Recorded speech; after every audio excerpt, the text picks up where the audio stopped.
Cinema starting కొంచెంసేపు నేను వెళ్ళిపోయా. నేను మా వైఫ్ అందరూ మేము బయటకు వచ్చాము అంతే. నాకు అసలు ఆ తర్వాత నెక్స్ట్ డే నాకు తెలిసింది ఒక లేడీ ఇలా ఉందంట, కళ్ళు తిరిగి పడిపోయిందంట, ఆ తర్వాత ఆవిడ పాపం చనిపోయిందంట, ఇలా కిడ్ ఉన్నాడు అంటే నేను షాక్లో గురయ్యా. అంటే నాకు తెలియదు అసలు, నెక్స్ట్ డే వరకు నాకు అసలు తెలియదు. I had no idea.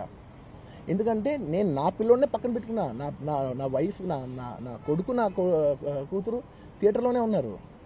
నాకు తెలియదు. నిజంగా అలా జరుగుండి ఉంటే, నాకు తెలిసి ఉంటే నేను వాళ్ళు తీసుకుని వెళ్ళిపోతాను కదా, మినిమం కదా. ఎవరైనా వాళ్ళ పిల్లలు వాళ్ళు తీసుకుని వెళ్ళిపోతారు కదా.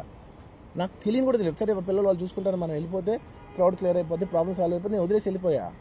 అలాంటిది నాకు తెలిసి కూడా నేను సినిమా చూస్తూ ఉన్నాను, ఇలాంటి ఫాల్స్ అలిగేషన్స్ వస్తే చాలా బాధ వేస్తుంది. పిల్లలు ఉన్నారు సార్, పిల్లలు వదిలేసి వెళ్ళిపోతాను నేను. నాకు నా పిల్లలు అంటే ఎంత ఇష్టం తెలుసు. ఎవరైనా ఉంటారు కదా, తీసుకుని వెళ్ళిపోతారు కదా. అలాంటి నాకు క్లూ కూడా లేదు. నేను ఇంటికి వెళ్ళిపోయిన తర్వాత నేను వెళ్ళిపోయిన నెక్స్ట్ డే నాకు మార్నింగ్ తెలిసి చనిపోయారంటే షాక్ అయ్యాను నేను.